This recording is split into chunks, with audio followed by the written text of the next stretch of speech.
મોંઘવારીના વિરોધમાં નવસારી જિલ્લા કોંગ્રેસ રસ્તા પર ઉતર્યું। ધારાસભ્ય અનંત પટેલની આગેવાનીમાં બળદગાડા સાથે વિરોધ પ્રદર્શન કરાયું। ચીખલીની સબ ડિસ્ટ્રિક્ટ હોસ્પિટલથી મામલતદાર સુધી રેલી યોજી બળદગાડામાં ગેસની ખાલી બોટલ રાખી વિરોધ કરાયો। ચીખલી મામલતદારને આવેદનપત્ર આપી મોંઘવારી કાબૂમાં કરવા જણાવ્યું। સરકાર આગામી સમયમાં મોંઘવારી કાબૂમાં નહીં કરશે તો ચક્કાજામ જેવા કાર્યક્રમો કરાશે તેવું અનંત પટેલે જણાવ્યું।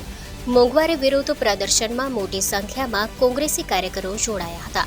આજે અમે નવસારી જિલ્લા કોંગ્રેસ સમિતિ આયોજિત મોંઘવારીના વિરોધમાં રેલી કાઢીને ચીખલીના મામલતદારશ્રીને આવેદનપત્ર આપ્યું। અમારી મુખ્ય માંગણી છે પેટ્રોલ ડીઝલના ભાવ જે રોજબરોજ વધી રહ્યા છે એના પર કંટ્રોલ, ટેક્સ જે પૈસા લે છે એમાં માફ કરી એના પર કંટ્રોલ કરવામાં આવે।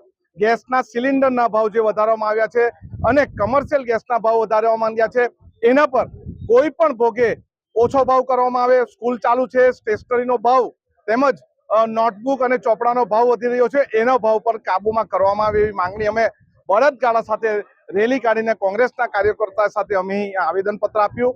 અમારી માંગણી ન સ્વીકારવામાં આવે તો આવનારા દિવસમાં અમે જલદ કાર્યક્રમો કરીશું। હેમાંગીની પટેલ વાંજણા। આ દિવસે ને દિવસે મોંઘવારીઓ વધતી જાય છે।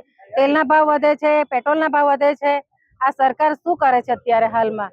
તેના માટે આજે અમે ચીખલી તાલુકા સેવા સદનમાં આવેદન આપવા માટે આવ્યા છે। તો આ મોંઘવારી ઓછી થાય એ માટે માંગ છે અમારી આ સરકાર પાસે।